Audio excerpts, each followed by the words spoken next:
I see three problems all of the time in the pool. There are many conceivable problems and flaws or limiters that you can have with your stroke. But here's the big three, and you know I could talk for hours about this. I'm only going to talk for 2 minutes, so I'm just going to give you a couple little tips, a couple little drills to help these ones. So first of all, it's on the foot. It's a lack of ankle flexibility. I'll move back so you can see my ankle. A lot of runners especially have very immobile ankles. They can't point them even that far. So if you're looking to increase your ankle mobility, it's really important in swimming. I highly recommend doing a lot of swimming and all of your kicking with fins on. The fins help to add some dynamic resistance, and it helps to increase the mobility of the ankle slowly but surely.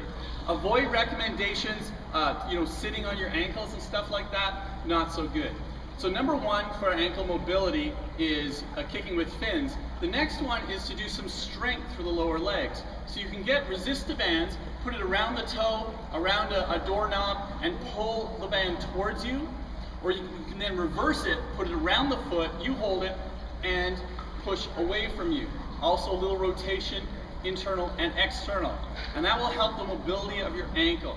Fins are the big one though. Do lots of kicking with fins if you have ankle mobility problems.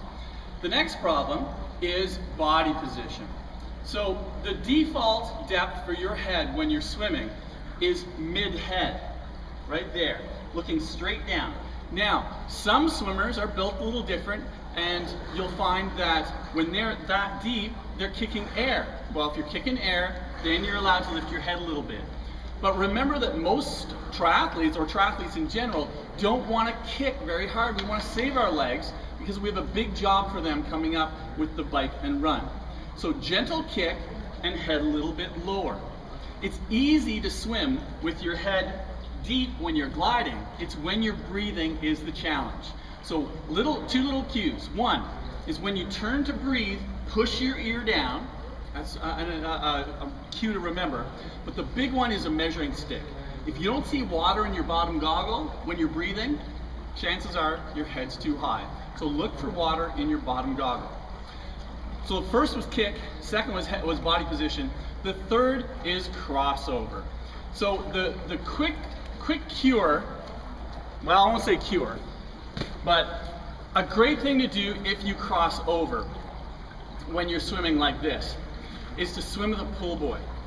What's happening when you're kicking and crossing over is your feet will skew apart like this, and that's balancing you out, all right? So you want to take that crutch, that balance away. And by swimming with a pull buoy between your legs, what's going to happen is you're not kicking at all, and you're going to really feel those legs swaying to the side like that. So what I want you to do, swim with a pull buoy and swim wider and wider until you feel those legs staying nice and straight and rotating on the axis. So for crossover, swimming with the pull buoy is among the best solutions. So the kick, the body position, the crossover, those are the three things I see the most in swimmers that need correcting. And there's three really quick drills and such to help you out.